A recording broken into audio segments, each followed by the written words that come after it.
In the beginning, there was very little. Before the days of one-click shopping, social networking, and even email, this was the internet.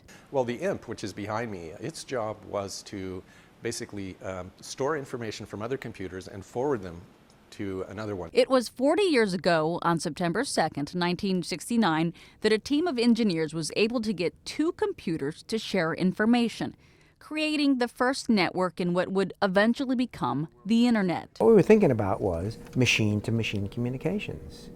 We were not thinking about my 99-year-old mother being on the internet. That first communication was in fact sent in Kleinrock's lab, and he says he'll be the first to tell you that what they developed back then was nothing like what we have now.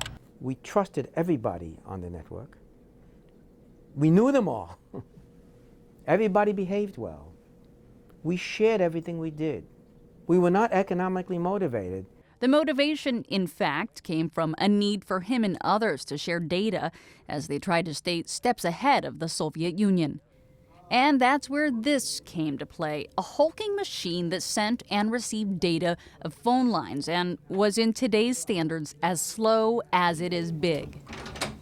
Somebody would send off the first letter to initiate the login procedure, which was an L, and would say on the phone, "I just sent an L." And the guy at the other end on the phone would say, "Okay, the L came." Not exactly Twitter, but Kleinrock says they started to make breakthroughs soon after that, including a few years later when they began sending not just data, but also personal messages. Suddenly it took over the traffic of the internet. Everybody was doing email. I said, this is not about machines talking to each other, it's about people communicating. It's something people haven't stopped doing since. Kleinrock and others are somewhat worried about controls and limits some providers and companies are putting on the web.